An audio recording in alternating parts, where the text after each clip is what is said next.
Privyet, moi druzy. Hello, my friends. Today we have another Soledar update. We will talk about how Wagner has been snubbed by the Russian Ministry of Defense. We're going to get into a broader discussion about how private militaries are changing how we're even thinking about war in this Ukrainian-Russian conflict. We're going to talk about attacks on Kyiv and Kherson. We'll talk about why the Russian Navy sent most of their ships out to sea, not intending to fire missiles at their enemies. We'll talk about the end game, and then finally an Olenivka update. We're going to start here with Al Jazeera. Al Jazeera has actually done a really good job of keeping tabs on everything that's been going on. Russia said its forces wrested control of the war-torn town of Soledar in eastern Ukraine, but Zelensky said they keep fighting, and here's Zelensky talking about it. President of Ukraine website. He said this, tough battle for Donetsk regions continues. This was yesterday. The battle for Bakhmut and Soledar, for Crimea and other towns and villages in the east of our country continues. But then he gave out a shout out to an interesting group. I thank the fighters of the Kraken unit for their decisive actions to destroy the enemy near Soledar. So if you're not familiar with the Kraken unit, there, if you read the Russian side, English-speaking Russian news, they hate the Kraken unit. The Kraken are the new Azov. Now that the Azov was captured largely in Mariupol, and the Azov battalion was essentially no longer in the news, the Kraken became the new evil for the Russians. And I didn't know that they were over in Soledar. And I wonder if that gave any impetus into why they were pushing so hard on that particular town. Okay, the ISW today talking about how the Russian Ministry of Defense announced on January 13th, that's yesterday, that Russian forces seized Soledar, but the Russian Ministry of Defense notably praised assault and army aviation, missile and artillery troops, Russian airborne forces for seizing Soledar. They didn't say anything about the Wagner Group's participation, where Prigozhin was saying it was only Wagner forces, or at least for most of it, it was only Wagner forces. So the announcement got a lot of backlash in the Russian mill blogger community, and the Russian Ministry of Defense issued a follow-up announcement 6 hours later recognizing Wagner volunteers. I'm telling you, there's this weird infighting between the private militaries like Wagner and others and the actual Ministry of Defense military. So there's infighting amongst the ranks, and we know a house divided against itself doesn't stand. There was even this in Pravda. I was surprised about it. PMC Wagner founder Prigozhin upset about the attempts to steal victory from his fighters. And he said they constantly try to steal victory from PMC Wagner and talk about the presence of someone just to belittle our merits. He said this is more worrying than Washington's attempts to neutralize the activities of Wagner Group. Wow, there's some significant infighting. Okay, so I was watching that, and somebody mentioned this from Anders Puck Nielsen, and I've watched him off and on. Every time I've seen him, he's got great stuff to talk about.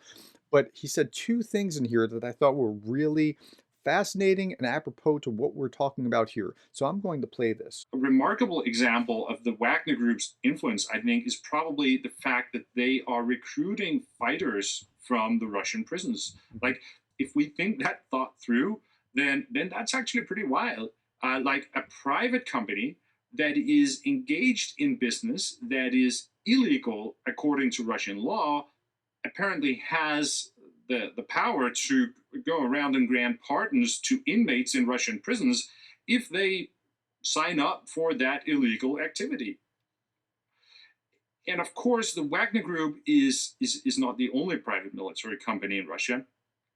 It's just the biggest one right now, but there are several others that also play a role in Ukraine, including one called Patriot, which is supposedly owned by Defense Minister Sergei Shoigu. Wait a minute. The defense minister of Russia owns his own private military company? Yeah, I looked it up. He does. So Shogu deploys his private military company. This was from late December, which competes with the Wagner Group to war against Ukraine. Like, what kind of crazy level of corruption do you have to have? Now, Shogu is not this like great military figure either. He's just there because he's kind of a loyalist to Putin, and he's not really even the sharpest knife in the drawer militarily, and other military leaders understand that. Okay, let's go back to Nielsen again and listen to something else near the end of his speech. Because Russia really has embraced this privatization of warfighting in this war to an extent that is pretty extreme. And the longer this war continues, the more the consequences of that are going to manifest themselves. And then we have to ask ourselves whether it really is the interests of the Russian state that determine what Russia will do, or whether it actually is personal interests among the key decision makers. And then we have to consider whether these decision makers then have become personally dependent on the war so that for them, the war can never be allowed to end. Yeah, you see that? So the war can never be allowed to end because that's going to get in the way of them making their money, which is through these private military. So you've just changed this into a situation where you have tribal warlords that are pushing the war rather than an actual nation state because you're depending on these private contractors. It could be very, very bad if this continues. By the way, I would highly recommend that you watch anything that Anders Puck Nielsen puts out. Just go look at it, watch a few episodes, see what you think. Okay, along these lines, part of the reason that they're there fighting with private militaries is because, as a former NATO commander says, Putin is scrambling for manpower in Ukraine, and he will take anything at this point.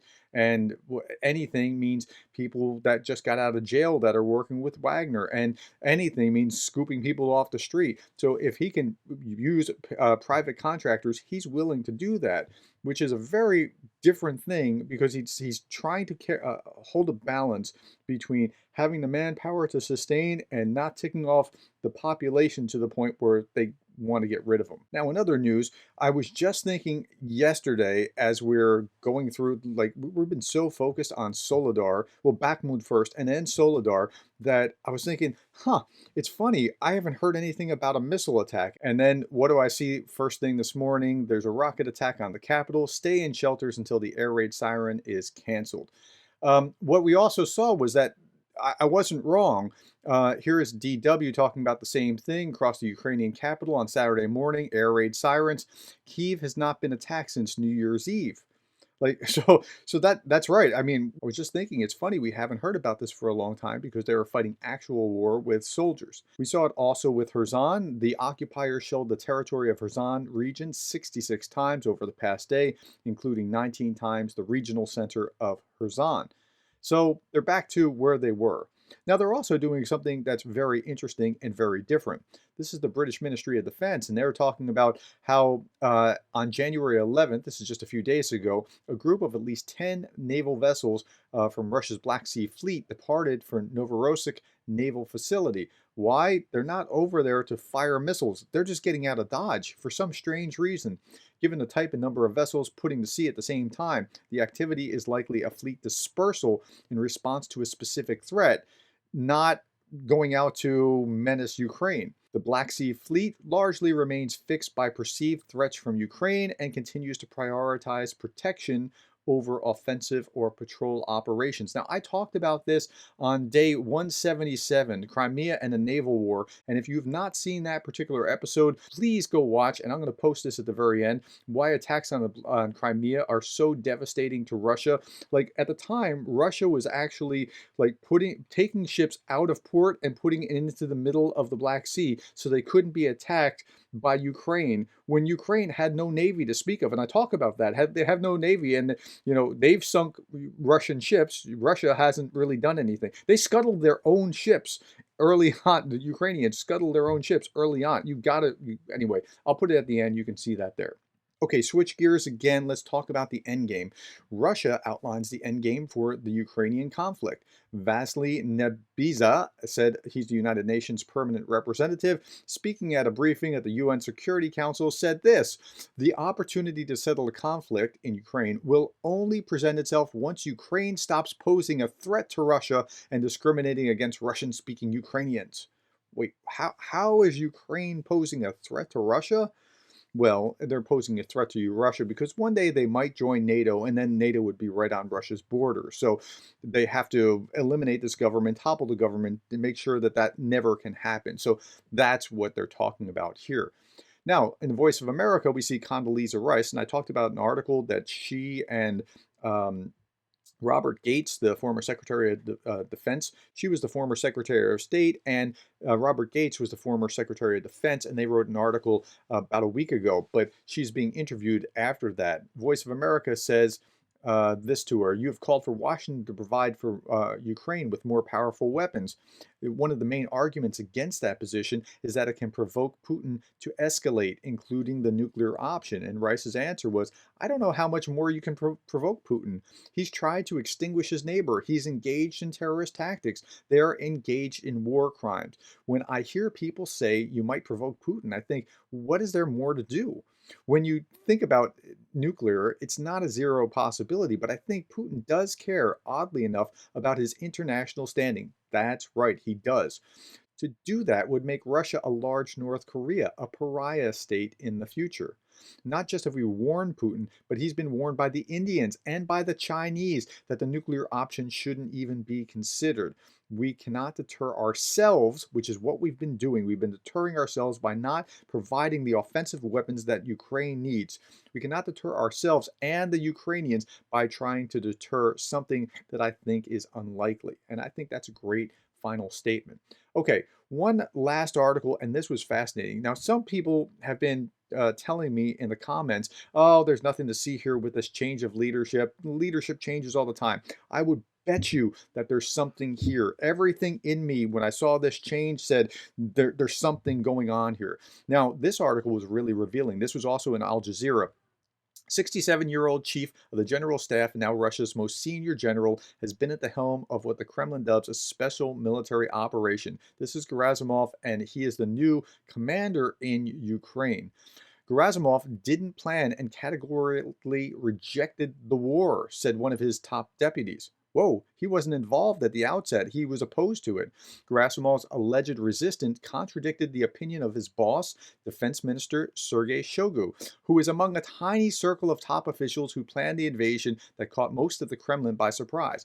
Now, I'm a management professor. I was just saying in class the other day, see, if you really want to screw up an organization, when you need to make a change, all the top managers go in the back room and they plan something, and then they bring it out and say, see, here's how we're going to reorganize. And the people there are like, that's not going to work, but we can't say anything because, I mean, we're going to be told that we're bad and not supportive, but we know it's not going to work.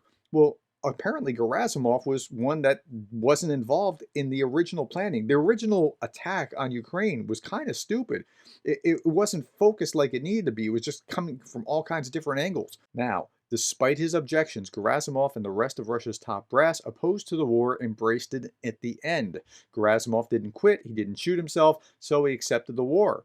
Okay, well, let's talk about him and some of the infighting and background here. Gerasimov's appointment may herald a new phase in the war, and I think that there's probably something there. Now, there's also a Kremlin turf war, and we talked about the privatization or the different factions within. So listen to this. The warring clans include Putin's former colleagues and country club neighbors, whom he appointed to top positions in the 2000s. Again, these were people that were loyal to Putin, and that's why they're in power. They are going to be his yes men, and that's going to be problematic for him. One of the new clans in the corridors of powers has been forged between Putin's chef, that is Prigozhin, and the Bulldog. The chef, Prigozhin, is a former criminal convicted of robbery and fraud in the 1980s who used his prison experiences to find new recruits in the war. Prigozhin's biggest ally has been Chechen strawman Kadyrov, dubbed Putin's Bulldog. Both Prigozhin and Kadyrov have been at odds with Russia's top brass over funding and their role in the campaign. And that's why you see what you saw earlier with the Ministry of Defense, giving the credit to the army, not Prigozhin. Gerasimov's appointment is a political decision to reassert the primacy of Russian Defense Ministry in an internal Russian power struggle, according to the Institute for the Study of War. They said that yesterday. Animosity between Shoigu and Gerasimov dates back to 2012. So is Gerasimov appointed to actually fix things, or if things go wrong, to take the blame? I don't know, but I'm just curious. I mean, that's the first thing that I thought when I read this. Shogu oversaw the annexation of Crimea and Russia's support for separatists in southeastern Ukraine in 2014.